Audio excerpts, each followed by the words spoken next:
So the cold hard truth is that most resolutions fail. I know that's not a happy thought, as you're probably thinking about the big changes you planned to make in the past but didn't stick with. Or maybe you're waiting until next Monday to start some new healthy habit. So why do most people seem to fail in sticking with their fitness goals they set for themselves every year? And more importantly, how can you increase your chances of success with any of it?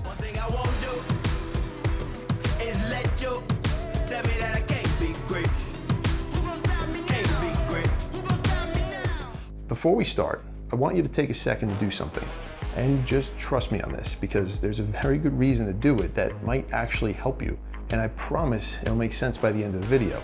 Go to the comment section below and write your top couple of resolutions, new fitness goals, or healthy habits that come to mind that you want to commit to starting either on January 1st or maybe next Monday. We'll get back to what you wrote a little later. So every year on January 1st, gyms everywhere get inundated with new members kicking off the new year with their best intentions to finally lose weight or get in better shape. But within just 2 weeks, at least half of those people are nowhere to be found. And within a couple months or less, things have taken a huge nosedive with almost all those new members going back to their old ways, just sitting on the couch of doom back at home. So why does this seem to happen every single year? And more importantly, how can you stop yourself from being among the 90% of people who seem to fail with their resolutions, not only this year, but going forward as well? Let's chat. One of the main reasons most people fail to stick with any major resolutions or habit changes is because they tend to believe that in order to be successful at changing something, they have to make some massive, bold effort, or they won't make any meaningful differences in their lives. Unfortunately, it's that all or nothing mentality that usually means certain doom out of the gates for any positive changes you hope to make. Since you can't just throw yourself into the lion's den going all out if you haven't gradually worked your way up to that point over time. Chances are, you're just gonna get eaten by those lions. I've seen that play out way too many times, where people who haven't exercised in years, if ever, just show up at the gym one day and push themselves way too hard and beyond their current ability level, only to feel like death afterwards. Not only is that potentially dangerous, but it's probably gonna make you dread working out too. Setting your sights too high and taking on too much too soon can also make you feel like a failure because you're not gonna be able to live up to the lofty expectations you set for yourself. I can't really blame you though if you thought that was the way to go, because unfortunately there's people all over social media telling you to push so hard, doing dumb stuff like sets that make you or their ego-fueled nonsense has them telling you that there's no number, just go until you pass out and fall in the yard next to a pile of shit. So while you do have to put a real effort in, it's that kind of bad advice that'll set you up for failure, since nobody just starting out should push themselves even close to that hard right away. And please, don't yourself at the gym. It's really not a good look. Instead, just start making small incremental changes to your daily routine every few days, which doesn't require that much effort, but it's all much more likely to stick and become new positive habits for you if you go that route. And the best part is that there's a compounding effect from all these smaller changes you keep making over time. So if you're just starting out, try committing just 10 minutes a day to go for a walk outside, and maybe adding in a couple sets of body weight or resistance band exercises that you can easily do at home. From that point on, every few days, make some incremental increases to whatever you started doing. For example, increase the amount of time you walk by a couple minutes or go a little bit faster each week, add a few extra reps or another set to the exercises you're doing, or add new exercises in. Making appropriate progressions over time that continue to challenge you are going to keep driving positive results, and you should keep pushing yourself to work a bit harder every week as things get easier and keep building onto your successes. So the next one should kind of be common sense, which is you're much more likely to stick with the plan and succeed if you're enjoying the journey to get there. Unfortunately, too many people believe the process of losing weight or building muscle size or strength requires making unpleasant or painful changes in your life. And while I agree that in order to make any changes, you have to push yourself out of your comfort zone and even get comfortable being uncomfortable at times, it should also still be something that you enjoy or look forward to doing overall. That's one big reason why all those restrictive fad diets hardly ever result in long-term success with weight loss, and why so many people quit working out, because they've been told by countless fitness influencers that famous saying, no pain, no gain, which I personally don't believe to be true at all. If you hate using a treadmill because you find it boring, find some other form of cardio you enjoy, like cycling or bike riding, walking or jogging outside, using an elliptical machine, or anything else you actually like doing. That same thing applies for resistance training in your diet, as you're only going to stick with it if you took the time to figure out what works best for you in the healthiest and most sustainable way possible that you also enjoy doing. Because when it comes to sticking with the plan, it's really the journey that matters much more than the outcome.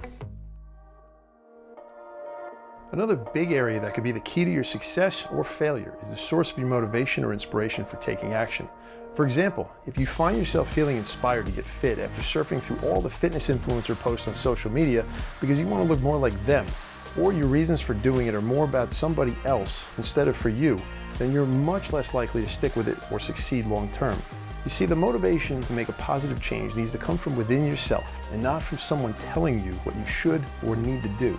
The best way I could describe what that internal motivation feels like is that you have this fire burning in your belly that drives you with a purpose to not only want to achieve something, but it also pushes you to actually follow through with it as well. You really have to get to a point where you recognize that change is needed for your own reasons and reach a place where you actively decide that you're ready to commit to it. Your why also plays a big role in sparking that fire inside. In my case, I found my motivation to start exercising way back when I was 14 years old as a way of building myself up both mentally and physically to help me rise up and escape years of being badly bullied. My why changed over time though, which helped keep me consistently coming back to the gym as it became a lifestyle and even a career for me. And the positive, tangible changes I saw and felt over time was the rocket fuel that kept me coming back for more, as I really enjoyed everything about the journey. To that point, even if you start for all the right reasons, it's easy to lose your mojo pretty quickly if you aren't seeing any results from whatever efforts you're putting in. And I get it, because failing to see any progress can really crush your motivation. So here's some ways to prevent yourself from falling into that common trap. First of all, failing to plan is basically planning to fail. And the good news is that it's a lot easier to do than you probably think. Just the simple act of scheduling a workout or a 20-minute walk into your calendar every day at times you know you can commit to doing them can make a world of difference. And having a notebook, calendar, or anything else you can physically record all the completed daily walks or workouts in a way that's simple and visual can be really helpful in holding yourself accountable, because it also feels really good to physically check something off your to-do list and be able to tangibly see your progress.